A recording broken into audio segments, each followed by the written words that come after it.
The iron plates groan under a weight that seems to distort the very air around them. The man beneath the bar is not merely an athlete. He is a biological fortress, a mountain of pressurized muscle and bone.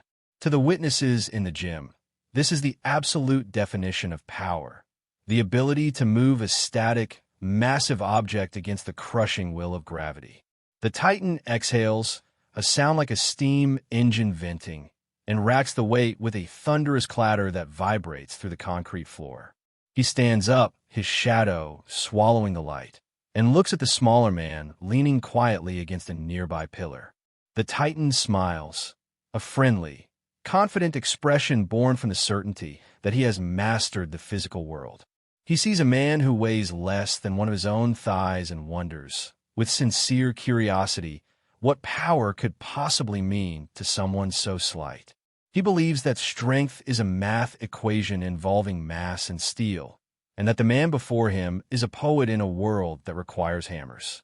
"I've seen you move, Bruce," the Titan says, his voice a deep, gravelly bass. "You're lightning." But lightning doesn't move mountains. Bruce Lee looks up, his expression as still as a frozen lake, his presence a sharp, focused point in a room of broad surfaces. In less than 10 seconds, the Titan's understanding of reality will fracture, leaving a gap where his certainty used to be. He will realize that while he has learned to carry the weight of the world, he has not yet learned how to release it. It is a humid Saturday morning in 1972 at an elite training facility tucked away in Santa Monica, California. The air inside is a thick soup of chalk dust, liniment, and the sharp, metallic tang of cold iron. The sun spears through high, industrial windows, illuminating the swirling motes of dust that dance in the heavy atmosphere. Outside, the distant sound of the Pacific surf provides a rhythmic backdrop to the internal symphony of the gym. Inside, the dominant sounds of the rhythmic thud of medicine balls and the straining breath of men pushing their limits. Bruce Lee is 31 years old, at the absolute zenith of his neurological and physical integration. He is dressed in a simple white tank top and dark trousers. His physique a study in anatomical economy, lean, corded, and terrifyingly dense. He stands 5 feet, 7 inches tall, a figure of disciplined containment amidst the sprawling, massive bodies of the weightlifters.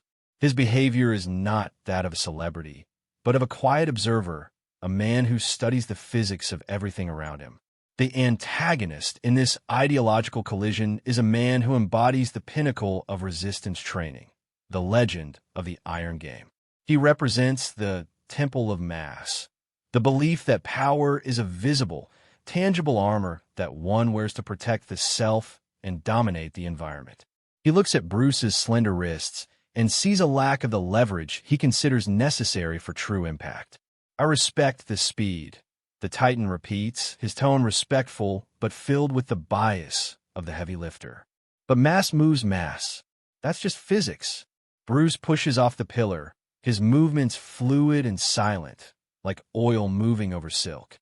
"You are thinking of strength as a destination," Bruce says, his voice a calm, resonant frequency that cuts through the gym's noise. "I am thinking of strength as a transition, a flow from zero to infinity and back to zero." The Titan laughs, a warm, booming sound. "Transition doesn't squat 800 pounds, Bruce." Bruce walks toward a heavy punching bag, a massive 6-foot cylinder of packed sand and leather hanging from a reinforced steel chain. "Let's test the transition," Bruce proposes, his tone devoid of ego, as if suggesting a simple scientific experiment.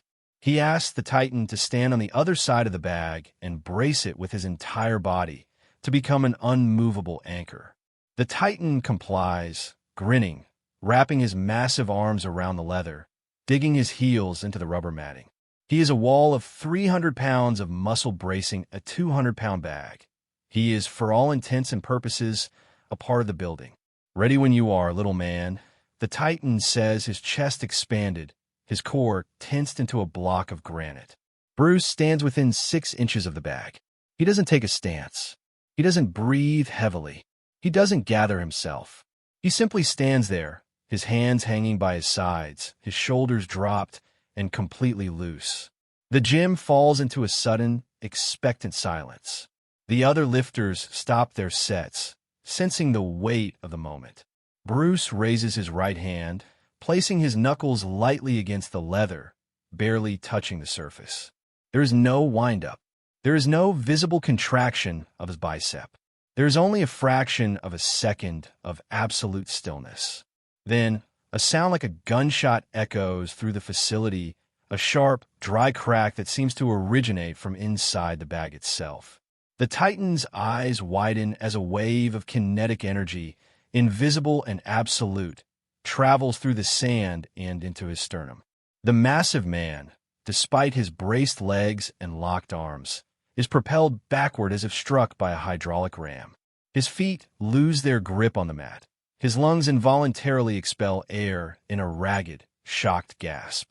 He stumbles back 3 paces, his arms flying open, his balance dissolving into a frantic struggle to remain upright. The heavy bag doesn't swing. It ripples, the leather vibrating from the internal shockwave of the strike. Bruce is already standing back in his original position, his hand resting at his side, his face a mask of serene detachment. The Titan stands frozen, his hands hovering in the air, his chest heaving as his nervous system tries to process what just occurred. He looks at his own massive arms, then at the small, slender hand that had just moved his entire world. The silence in the gym is suffocating, broken only by the rhythmic creak of the chain holding the vibrating bag. The witnesses stand like statues, their mouths slightly agape, having seen a physical impossibility performed with the nonchalance of a shrug. The Titan walks back to the bag, his face pale, his earlier confidence replaced by a profound, humbling awe. "I didn't see it," he whispers. "I felt it, but I didn't see the work." Bruce looks at him, his gaze kind, his voice now that of a patient philosopher sharing a secret. "You didn't see the work because there was no struggle," Bruce explains. Struggle is the sound of energy being wasted. He explains that visual force, the tensing of the muscle, is actually a brake that slows the body's natural explosive potential. When you clench your fist before you strike, you are telling the energy to stop, Bruce says, gesturing to the Titan's massive shoulders. "You are strong in the way a dam is strong. You hold the water back. I want to be the water when the dam breaks." He teaches the Titan about functional alignment, the art of using the entire skeleton as a single, frictionless conduit for mass. "I did not hit the bag with my hand," Bruce continues. "I hit the bag with the earth beneath my feet, through a body that refused to get in the way." The Titan listens, his ego stripped away, replaced by a hunger to understand a world where size is not the final arbiter of power. He realizes that his obsession with mass had created a cage, limiting his understanding of what the human form could achieve. He asks Bruce to show him how to relax, a request that would have seemed absurd to him only minutes prior. The encounter did not lead to Bruce becoming a bodybuilder, nor the Titan becoming a martial artist. But in the weeks and months that followed, the Titan's training changed. He began to seek the snap instead of just the press. The story of the 10-second impact rippled through the elite gyms of the world, a ghost story for those who only believed in the scale. Bruce Lee remained a catalyst, a man who moved through the world, leaving a trail of shattered assumptions in his wake. He didn't seek to be the strongest. He sought to be the most honest in his physical expression. He was a seed of change, proving that a disciplined mind can direct the body to perform feats that defy the logic of the weight room. His legacy is not found in the number of pounds he lifted, but in the number of people he taught to stop fighting themselves. Years later, the Titan would tell his students that true power isn't what you carry. It's what you can release in a single, focused instant. He became a humbler man, a more efficient athlete, and a more profound observer of the human machine. Bruce Lee continued his journey, a silent master of the void, always seeking the most efficient way to be. He remained the same, unassuming, disciplined, and terrifyingly calm in the face of the massive. The memory of that Saturday morning in Santa Monica serves as a permanent reminder that the invisible governs the visible. It serves as a question to all who believe that the outer shell is the sum of a man's worth. We often judge our potential by the plates we can see, by the mass we can measure, by the status we can display. We assume that tension is a requirement for progress, and that harder is always better than smarter.